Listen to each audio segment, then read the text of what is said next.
Today we've got Tereva, and she posted this recently, so I wanted to kind of read this off. On the spot. Yeah, and before we started rolling the camera, I'm talking to my videographer Ryo, and I don't plan what I talk about on these conversations. I really just sit here and talk story.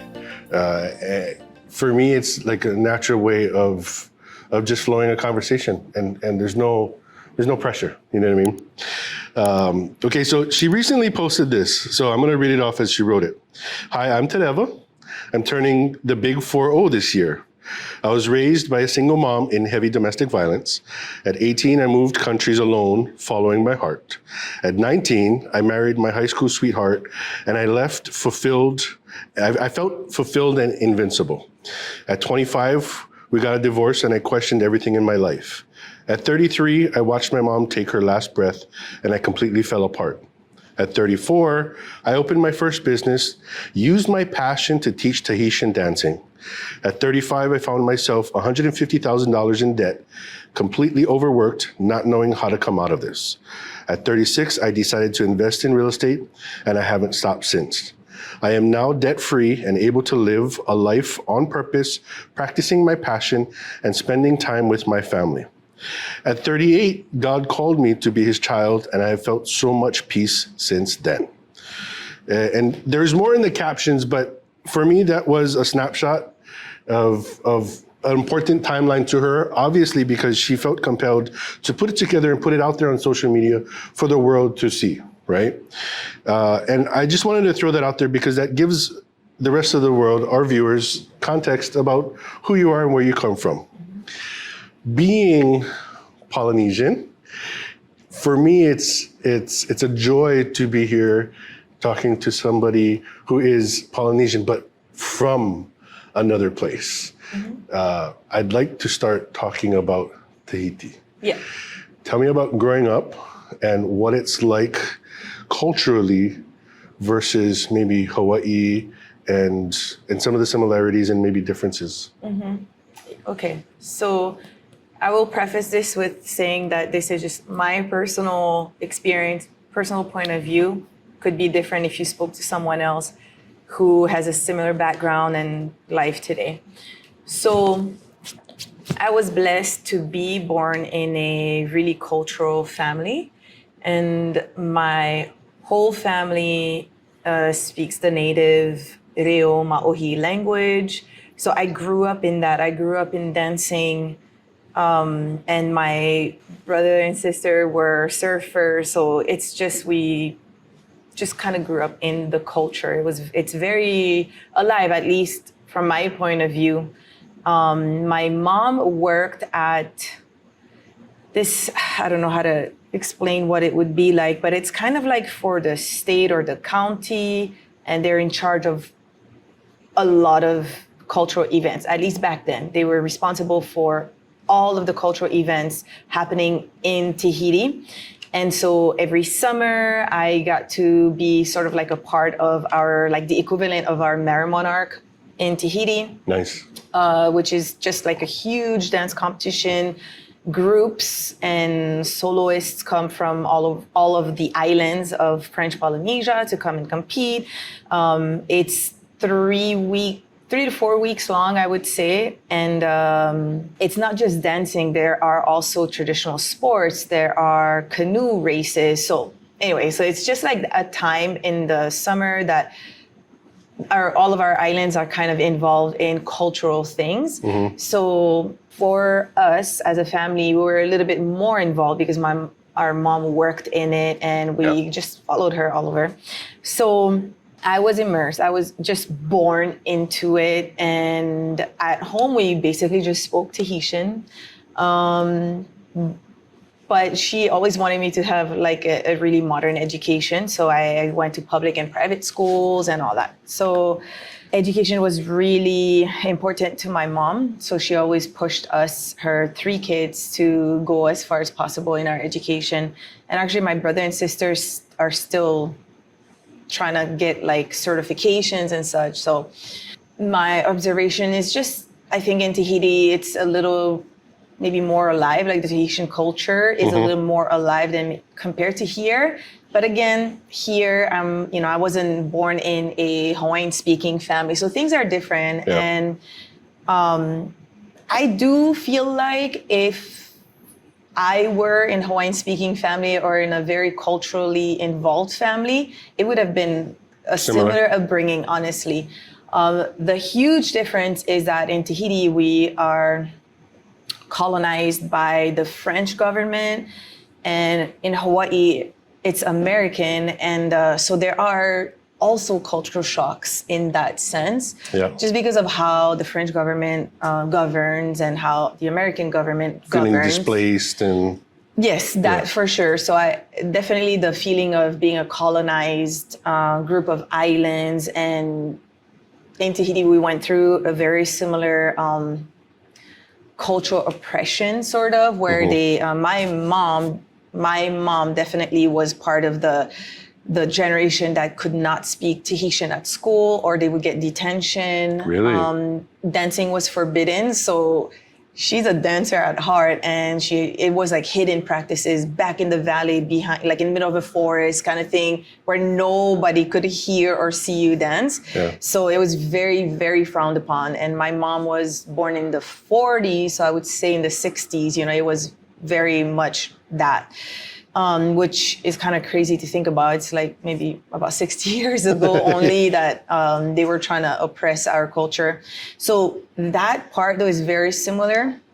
And even though by the time I was born and growing up in Tahiti, the language had come back and dancing was very, very important, I do feel like there are similarities in the cultural oppression here. So I do see and observe and understand the Hawaii people's feelings about that stuff. Yeah, I think these are the mainly like similarities and differences.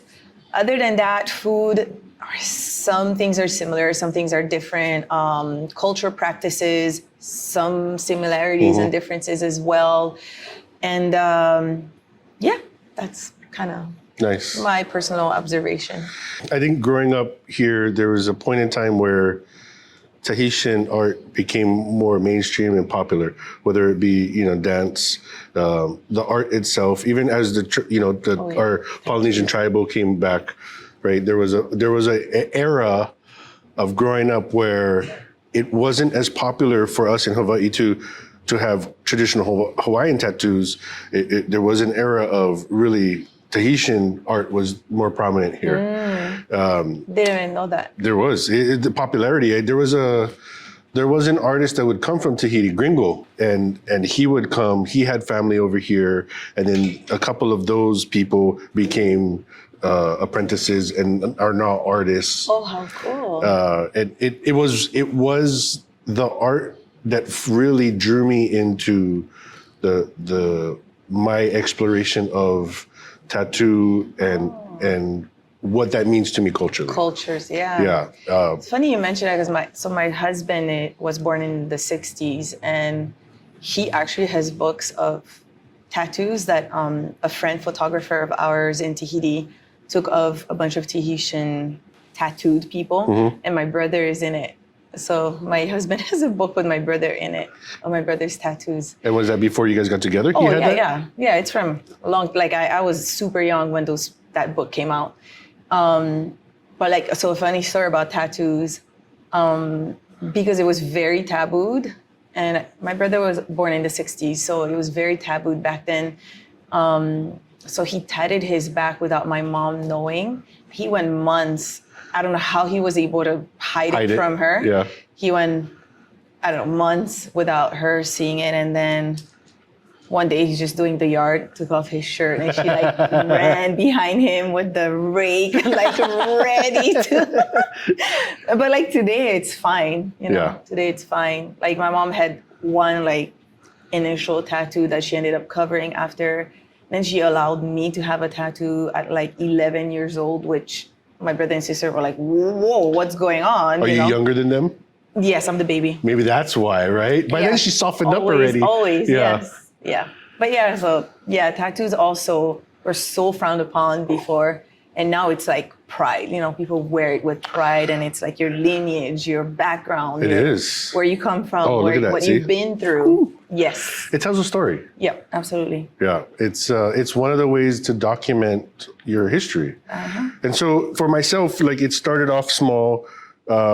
In fact, when I got married in 2008 for our honeymoon, we went to Tahiti, and it was the first time. And I had known that our family line comes from Tahiti. When we look on the chart, it's from Tahiti. We come from Tawate Robinson family. Tumata? Tawate? Toate? Okay. Yeah, Tawate Robinson is the name that comes from Tahiti in our family line. Oh. And so maybe I got a pinky of Tahitian by now. But there's a sense of pride that I have from learning my lineage, because I didn't grow up culturally, not in our Polynesian culture. I don't even think I grew up in the Japanese culture per se, because I'm Japanese, Hawaiian, Portuguese, and then the rest is mixed. But now I'm in this discovery where I can't get enough. Like I think culturally tattoos are acceptable now. Yes. Right? Whereas before they weren't. Now they're seen as a sign of expression that is more acceptable even in the business world. I'm still waiting for Hawaiian Airlines to accept tattoos. Right? It's because they're not owned by Hawaiians. Maybe.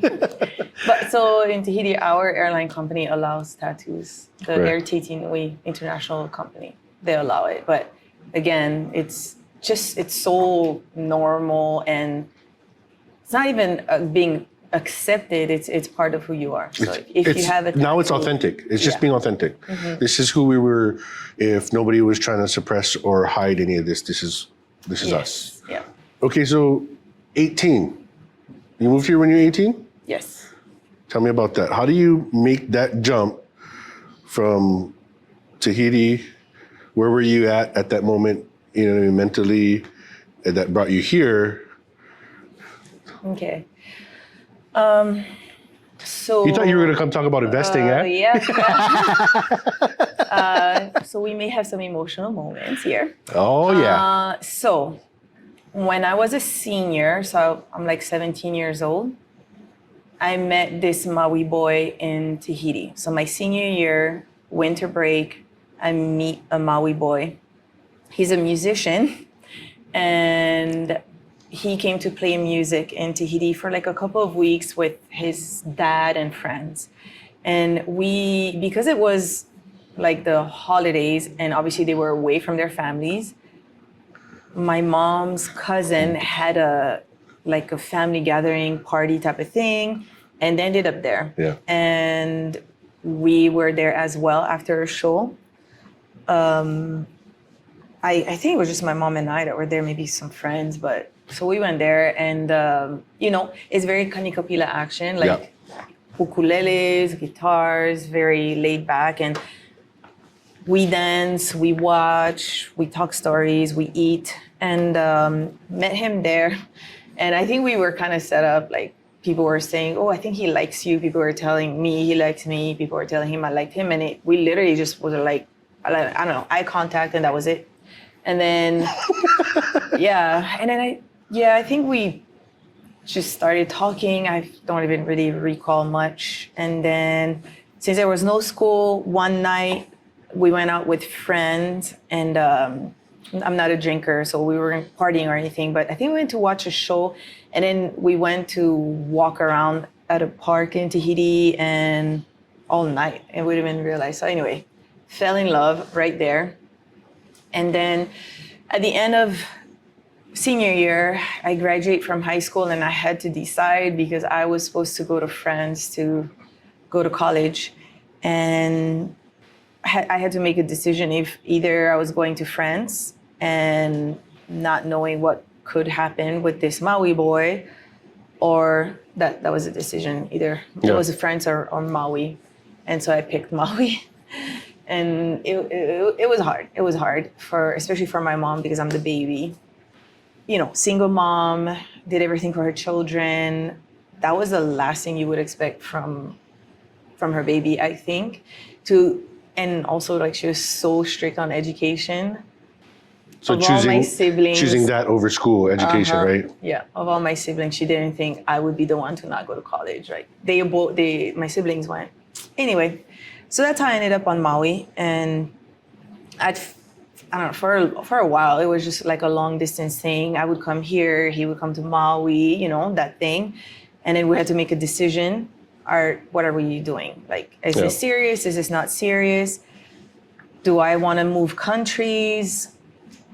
I was young and dumb, I guess, but it wasn't a dumb decision because you were young it and was in love. Really good. Yeah. It was a very good decision because I wasn't, even though I left a whole life and I came here, I fell into really good family, loving, accepting, and although we're not together today, we're all in Maui, so I see them all the time. I dance with his family members. I mean, it's just, Maui's too small to like. Yeah, it's a small community. Yeah, and but that's how it was. A Maui boy brought me here, and then I had to adapt. I had to make some sacrifices. So did he, because I couldn't work for a long time, right? I wasn't here illegally, but I forget, I got some kind of special visa to be here and not have to go home every 3 months type of thing. And I think it was in 2005 that I got my green card because that year was my first trip back to Tahiti since 2003. Yeah, I left Tahiti in January 2003, and it wasn't until sometime in 2005 that I was finally able to go back legally with a green card. I couldn't leave the country until I had a green card. So you hadn't been home in like 2 years? Yes. My family would come visit though. Oh, that's good. Thankfully, but I couldn't go home. I couldn't leave the States. Yeah. What was the biggest challenge you had to adapt to living here? Cultural. It was a big cultural shock. The few friends that I've had for the 20-ish years that I've been on Maui, they will tell you that when they first met me, I was very blunt. And so like I would hurt people's feelings, but they would just realize like, wow, she's just really like no filter. And I say it's a cultural shock because if you either, I don't know, go to Tahiti or like talk to French people, it's like that. Like there's no filter. You just say what you mean. So I had to learn the hard way, I would say, because I mean, I'm coming with like almost 20 years of just like saying my mind, no filter. So I had to learn how to filter things.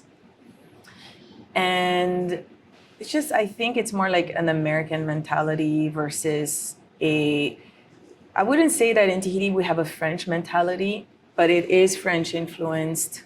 So it's just my mentality for 18, 19 years and switching to an American mentality. And, kudos to the Maui boy that I followed here because he was really patient. And I mean, things that you don't think about. He had to like, hey, we don't do this here. We don't say this here. I'm like, oh, okay. And it took me a little bit, like a few mishaps to really like kind of caliber that and like understand this is the way we do this and And that all boils back down to culture, right? Yep. I mean, because it wasn't necessarily a language barrier then. It was how people receive things and what they want to hear versus what they need to hear. So I don't know how to explain, but the best way, and again, this is my personal experience and my personal opinion, I could pretty much be wrong as well.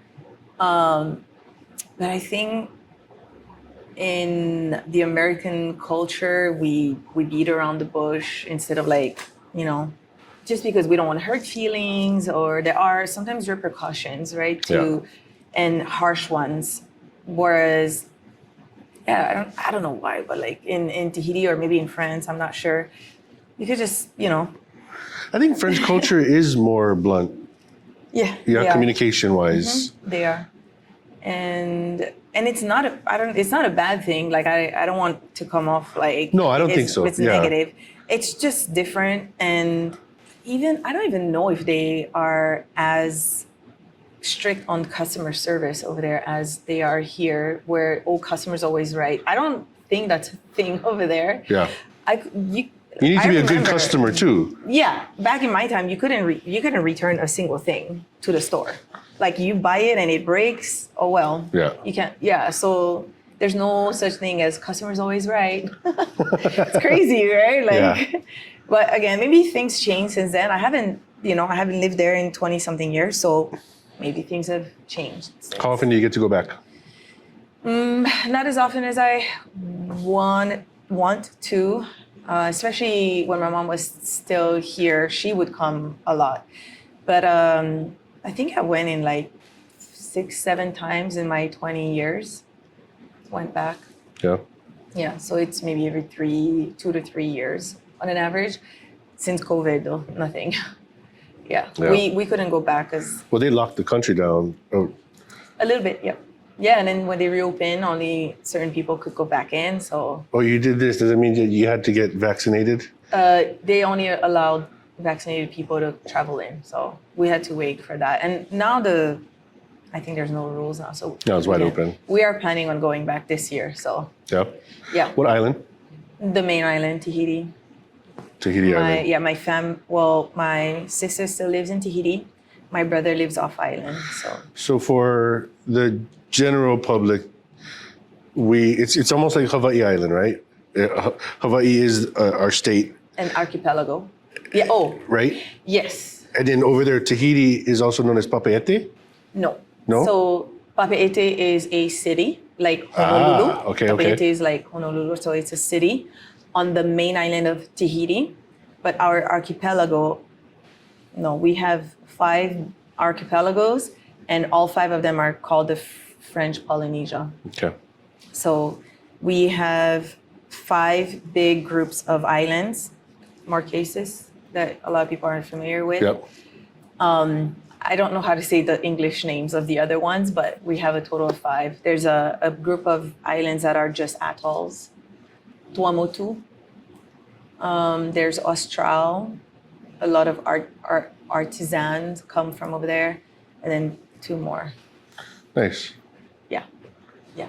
That's Maybe it's like leeward and I forget how to translate it. well. I'm glad we talked about the communication and having to learn how to filter things. As soon as you said that, it popped into my head that might be one of your attributes that makes you successful in real estate. So for sure, the way that I think I've adapted at a really young age, like just leaving your entire life. Taking risks. And right, like you didn't know where you were going. You followed one thing and then you made the best of it. And even the fact that it didn't work out, but it's still good today. It did work out. Yeah. So yeah. If you zoom in on that little, right, then it didn't work out. But if you zoom out, that led to all this. Yeah. Absolutely.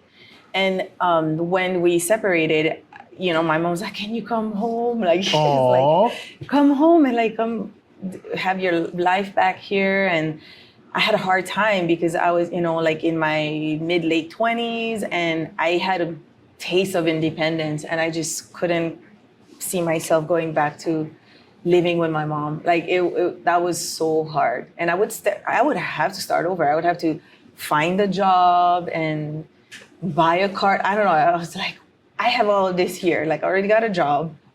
I think then I was like a supervisor at the bank or whatever. Like I'm like, oh my gosh, I have something here.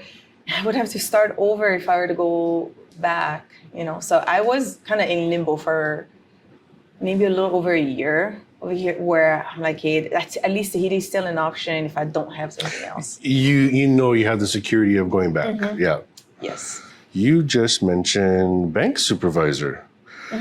So how much financial literacy did you have coming from Tahiti, and how much of it was maybe different and gained in the bank that you use today? Like, can you take us down that a little bit? Okay, so I left Tahiti at 18 and a half years old. And over there, the legal age is 18. So I have zero experience with banking. Like, all I had was going to the bank with my mom. Yeah. That's that. I've never applied for a loan, nothing. I don't know if they have credit. I don't think they have credit cards over there. The banking system is very different from here. And I make fun of my sister because every time, or my family, every time my friends have to apply for a loan, like it's like you put a thesis together for one loan. Anyway, so I always laugh at that compared to here. It's like online, apply, click, you know.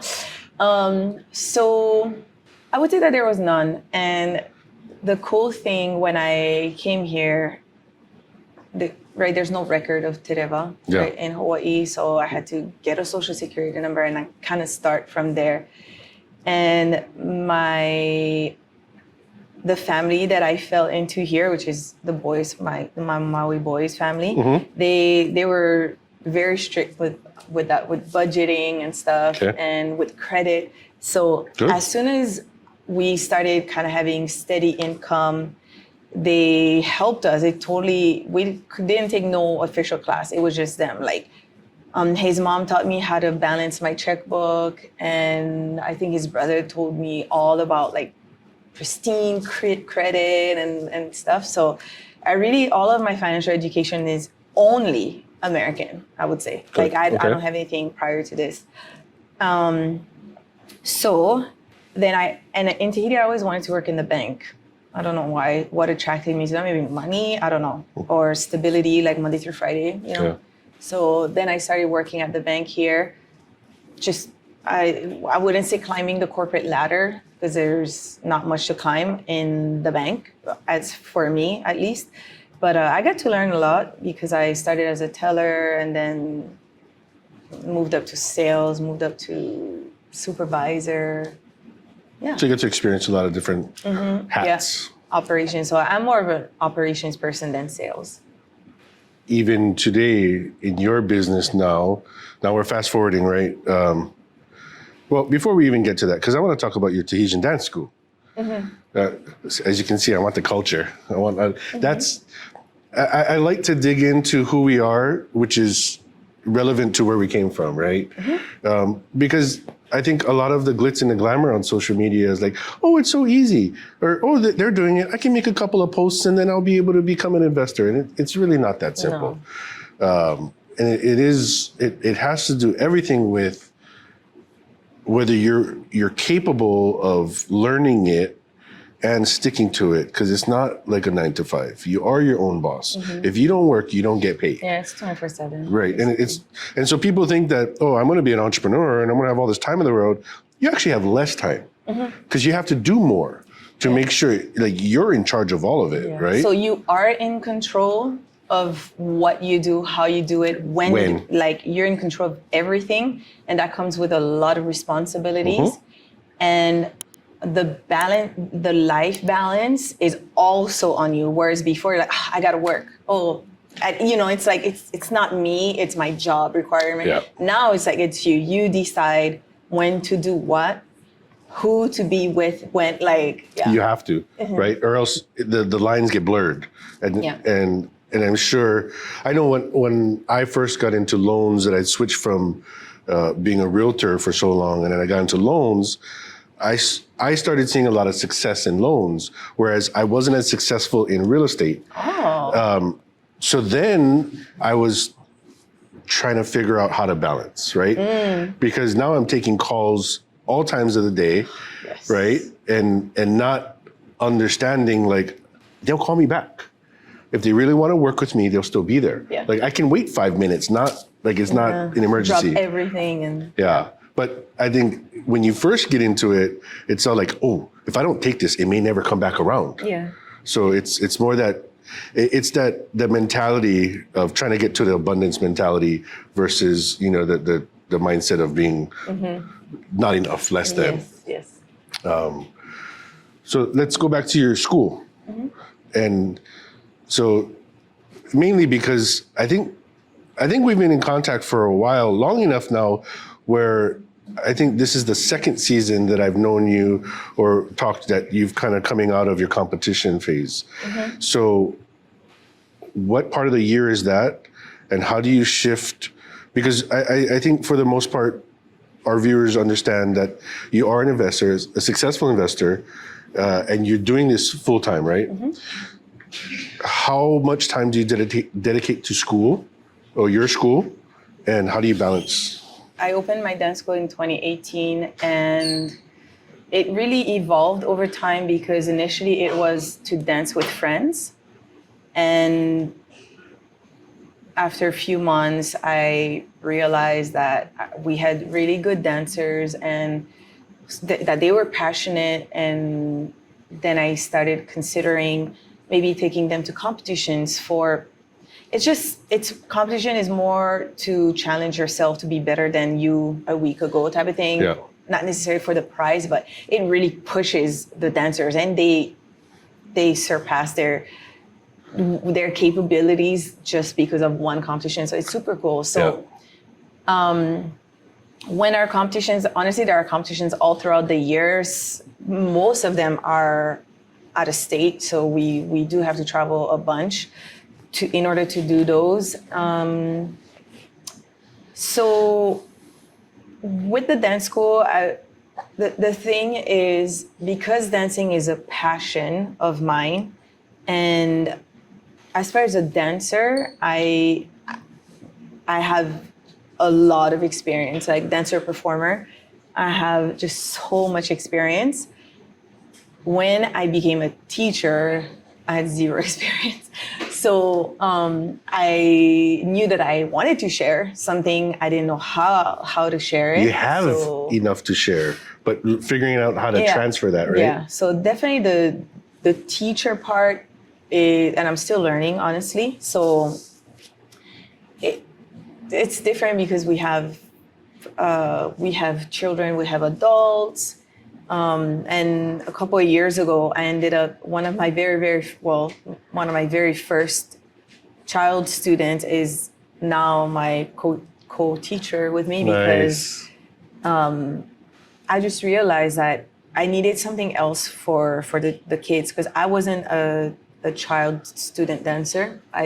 When I was a teenager, so I have no idea how to teach kids to just be interested in dancing, and keeping their attention, keeping them engaged. Definitely had to learn a lot about that. So you got to put a filter on for the kids. Yeah, well, I definitely don't have a problem with that at all. But so the cool thing, you just mentioned filters. So the cool thing for me is, so I was already a mom when I opened the dance school.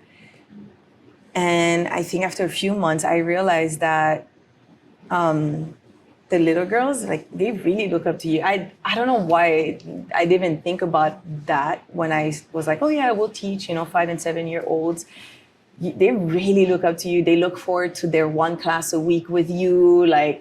And I realized I had to be very careful about what I would post on social media, because they grow up, they end up having social media, and then they end up seeing, so I actually really like that accountability, by knowing that I have, 50 little girls that, and their parents, honestly, that may see what I post on social media. So that was definitely a super cool thing that I really appreciate, honestly. Yeah. So anyway, but besides that, the dance school stemmed from my passion, but I definitely am learning and growing till today. And we have one annual recital every year. Every year I improve on the planning of that, for example, and we do maybe 4 to 5 competitions a year. Every year, or every competition also, it's not necessarily improve as a teacher. It's more like my systems and processes, because when you start, you don't know these things, but I always wish that I had my level of confidence in dancing in real estate. Like in real estate, everything is always learning. There are, 500 ways to invest, right? So there's so much to learn. And for me, real estate presents more risks than with dancing because I have a crazy amount of experience in dancing that I just, the confidence that I have in dancing, performing, putting on a show is so good compared to in real estate. So I do learn a lot that's useful with dancing or with the dance school. I learn a lot of useful things that I can implement on the real estate side for sure. Yeah.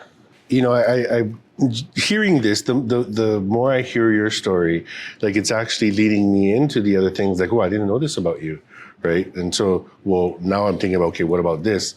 How much of the school, that's an entrepreneurship right there, right? Now, as a real estate investor, that's a higher level of entrepreneurship. Right? Now you're talking about money. Now you're talking about like liability, and there is liability in the school too, but it's in your own confined area. You control that, right? Yeah. Now there's more variables that you're dealing with, and maybe that's outside of your comfort level, and your confidence doesn't exceed that far. But the more reps you do, right, the better you get at it. And I noticed, back to the post, there was one recently that you were concerned about how you did last year. You went through a couple of challenges. You want to talk about that? Yeah. So we lost money on 2 deals last year, 2023. Those deals were acquired in 2022 when the market hadn't quite shifted. Yep. So by the time construction and listing happened, the market had really shifted, and we lost money on those 2 deals. And the sort of like mental challenge or like the emotional challenge for me is that I lost so much confidence right there because I lost money. And so I ran my numbers wrong. I didn't predict, where. Was that your first loss? Your first big loss? Ah, okay. Yeah. That's why you took it so hard. Yeah, for sure. So, we were coming to that realization. I tunneled dark. Like I went into the dark tunnel and I stayed there for a long time. And I would wake up 2-3 times a night with my heart like anxiety. Yeah, pumping out of my chest. So was that because that loss was that big, did that much damage to your business? Or was it just because it was your first maybe failure? It was first failure, but also because I'm so big on relationships, I felt like I was failing all the relationships. And I mean this with private lenders, mainly. And I hadn't faced a single loss before. Prior to that, yeah. My numbers always worked out. And by then I had done, maybe 20 deals. So I had a good record. And so I was on a high, I think. And I wasn't arrogant, but I just felt like, man, I am really doing my numbers correctly. I was on a good streak, sort of. And then they happened. Thankfully, I had properties that I had so much equity in that I just sold and paid back. You could cover, yeah.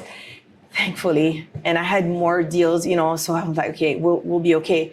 But it's just the fact that I failed. I thought I was losing my relationships, my credibility, and I wasn't talking about it because I was really ashamed of having been wrong. So I tried to resolve it all on my own, meaning anyway, I tried to do it on my own. Then I started calling people, and they all gave me different pointers. Obviously, I'm going to the people that I know have had losses, because I'm not going to go to someone who's never experienced a loss. So I had to go to that. And, you know, I had different recommendations or pieces of advice. And then I had to think on everything and think about what can I live with? Which of the options can I live with? And I mean, it all worked out, but it was dark and intense for a long time. I will say that, of course, having to come clean to my husband, that was a tough one, because just so many reasons. First, initially, he wasn't really too into the real estate thing. Mm-hmm. Then he was supportive.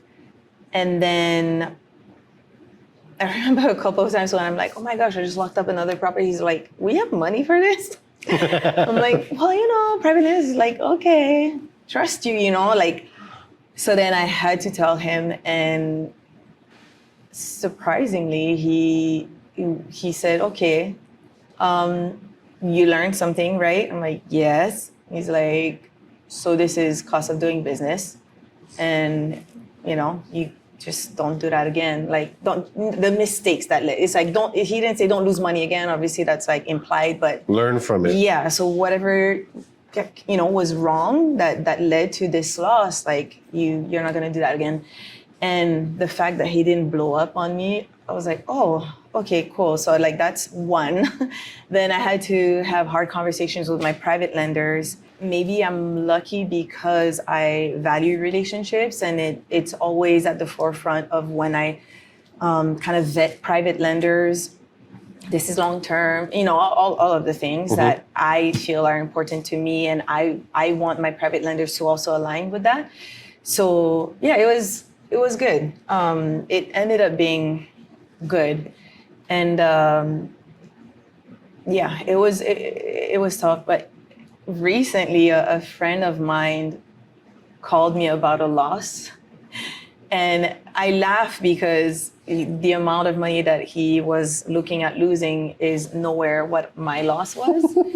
But for him, you know, loss is loss. Perception is reality, exactly. Right? Yeah. So, and then he hadn't even sold, like it wasn't even realized loss yet. Yeah, so I'm like, oh my gosh, you're okay. Like you're making the worst of it. Yeah, like you're just going there. I'm like, you haven't sold the property. You're still anyway. So, and you know, if he spoke to someone who had never experienced a loss, the conversation, I guarantee, would have been different, which is why I made sure that I spoke to the few people I knew for sure have shared about losing money, you know, not publicly, just in our networking. In confidence, things, yeah. And the day that one of the two deals I had to sign, I think it was, I had to meet a mobile notary and sign the paperwork. And we had a networking call, and, you know, hey, Tay's on. I'm like, hey, I just came from, you know, signing. They're like, oh, tell us about the deal. And I'm like, do you want to know? This isn't the one I want to tell about. Yeah. And I was like, well, I actually lost money in this one. And he's like, oh, okay, well, you know, but it ended up being just like this post. It ended up being very positive, sort of, because then I got like a bunch of private messages like, oh, it just happened to us too. Oh, us too. Like, oh, we're about to face our biggest loss. I'm like, oh, like, so then I got a call from the guy that kind of leads that networking call. And he was like, I know that you had to leave because I had my daughter that day and stuff. And I'm like, I cannot stay on, but let me just share about it a little bit. And I have to go. He called me later on. He was like, I'm so proud of you, you know, and he's like, you're earning your stripes. It's part of it. Congratulations. It's out of the way. Like, you're going to just only do better. So, you know, it was very, very comforting. And this is coming from someone who lost probably twice what I was facing, you know? So, so, you know, I have so much more to learn, and I'm doing things very differently nowadays with the investments, and that I feel better. You know, I definitely feel better. I had to rip that Band-Aid. Yeah. Yeah, I had to bleed for a while, honestly. In order for you to learn how to cope with that. Because it is a reality, right? Yeah. I wish it wasn't, but yeah. But I mean, without pressure, you can't create diamonds, right? So the adversity is what really allows us to experience something and take value out of it afterwards. Because if you didn't face that challenge, then you'd still be thinking, hey, this is easy. I got this, right? On the real estate side of things, on the retail side and the lending, we're at a point where I know on the lending side, probably real estate side too, half of the loan officers and realtors have left the business, right? Yeah. So I'm still holding on for dear life. But I don't think the investment community up until recently had faced a down market. Yeah. Right? Because in the last 10 years, It was every realtor gets into the business and they're making money. Mm-hmm. It's not rocket science. It's easy. You know, rates are good. Everybody wants to buy. Value is high. Yeah. Value's going up. You know, you buy now, you're going to get equity. And so it's a no-brainer. Yeah. But how do you prepare for that turn of events? Yeah. And a lot of times you can't forecast it. You know, I've been in real estate long enough where I've been through a couple of cycles now. And I understand what it's like to live off of savings, to have to really not get a paycheck for a year or two, but you got to put yourself in a position where you squirreled enough acorns away that you can last the winter. It's so I like that you faced that and you're pivoting. Yeah. So what change have you made since then, as required by like maybe market conditions? Yeah, we're buying lower. So we used to be able to buy at 60% of ARV. Now we're looking for 50% of ARV. And the hard part too is that construction costs has come up quite a bit. So even with that, I'm still adding at the very least a 20% contingency because every single one of our deals has gone over budget. Wow. Every single one.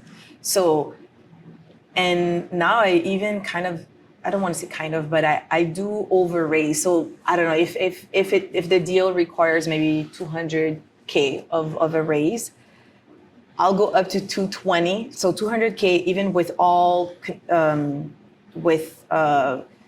a conservative ARV and the 20% rehab budget contingency, I will still over raise because I'd rather pay on that extra money so that I don't have to raise later or be short on one project and we'll still come out okay, then be scrambling. So we're always over raising, usually not by that much, but you know, it could be an extra 5 or an extra 10 and it just stays in the account of the deal. Like it doesn't move, you know, so. It's like a little insurance policy. Yes, we have a little cushion and some things just like we've had to extend one and we had to pay a whole point. We had the funds.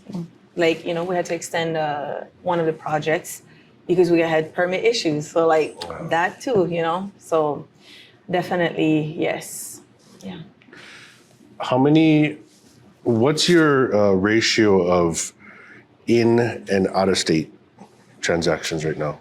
I like doing, whether it's fix and flips or hotel on Maui. As much as possible, I want to avoid the permit department. I'm really, I want to stay away from them. So my dream year would be maybe 4 flips here on Maui, flips or hotels, you know, something like a good 4 active deals minimum on Maui. And on out of state, I don't even give myself a cap. I like the small multifamily, duplex to 4plex-ish. Where are you focusing out of state? So with partners, Kansas City, Missouri. By myself, Vancouver, Washington. Interesting. So can I share why? You share anything you want. So my personal opinion and observation, definitely not shared by everyone. In the more, you know, I invest out of state in the Midwest, where home prices are still affordable. And then I also invest on the West Coast, for example, or even here. I have a rental here on Maui. which is in a much, much, much more expensive market. So my personal experience is that in the expensive states, I don't even hear from the tenants or my PMs. Like, well, I self-manage my Maui. Barely got to do anything here. No complaints. Even in my duplex in Vancouver, same thing. I think we did one repair once, and we had planned on doing it anyway. So we did that repair. Haven't heard from, no complaints since. My tenants just renewed their 1-year lease. Mm-hmm. Like I just signed last week or the week before, and a whole other year. And sometimes I'm like, okay, is everything okay? Like I don't hear from nobody, Right. Everything's okay. In the Midwest, every single week, maintenance requests, the neighbor's light shines in my window. Like every single week we have something. Interesting. Yeah, and the cash flow is different. Yeah. So it's definitely, that's why I'm like, okay, maybe. And also, on the other hand, equity build. I mean, well, the strategy there, like, so you're in Kansas City, that's the Burr strategy, right? Traditionally, the state is not an equity state. yeah, It's a cash flow state, right? The barrier for entry is super low, and it costs more to rent there than to own. Whereas over here, it's reversed. it's a fit. Costs more to own than to rent. yeah. But here, we build equity in such It's like great 3 chunks. to 5 years is insane. Right. I mean, My duplex, I think, has 200K of equity in a year and a couple months. It's insane. Insane. wow. Yeah. And I didn't buy it in like a down market, It was sitting on the market for a bit. So they definitely took a huge, a much lower offer than what they wanted. Yeah. But yeah, today, I mean, other duplexes are still selling high. Yeah. So I think now more people are starting to see the value of duplexes and multifamily units like that. Yes. The things that we're into now is more public knowledge. yeah. They're starting, but that's what we do, right? We're on social media. We share, We're sharing share. it, right? We're not Yes. gatekeeping. Yeah. Everybody always talks about gatekeeping. Yeah. And so, what's the plan? Like, where do you go from here? Now, this is the season of investor courses. I mean, there's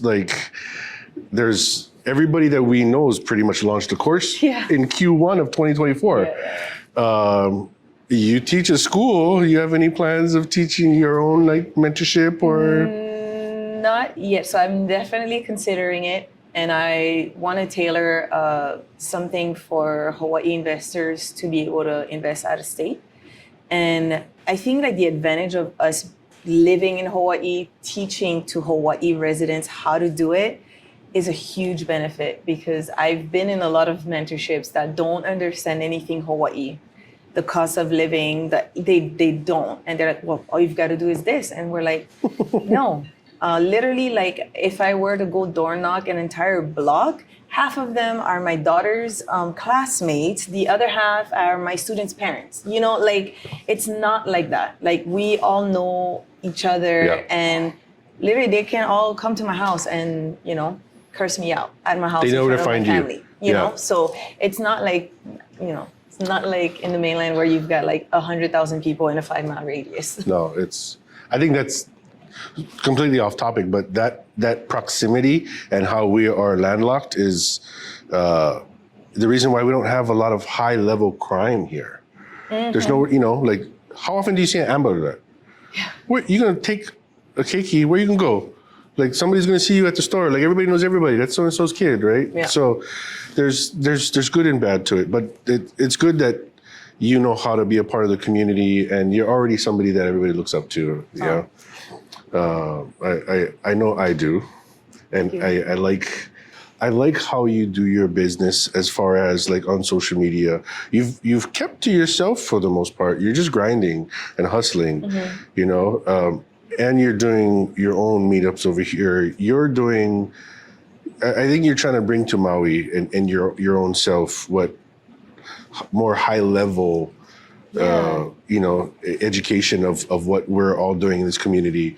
And there wasn't much of a spotlight on Maui prior to you and several other key, people in the community. Yeah, and I actually really, really like that because of the cost of living. I do see a lot of potential for our Maui community to be able to start doing something passively. There's so much potential.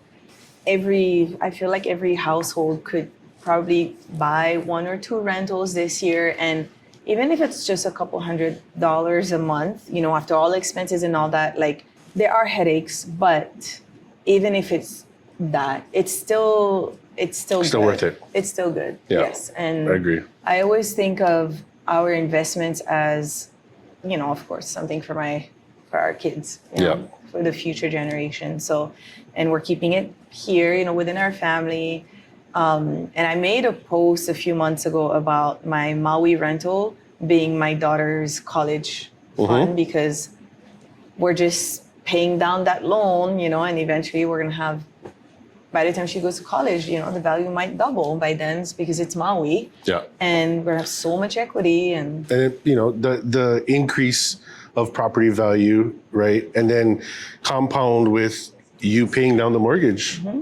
So it'll grow. Yeah.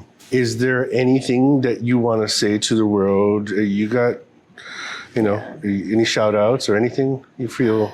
A big message that I want to share today, because I am coming off of a season of several hard months, is that things always do work out, even when you feel like there's no solution.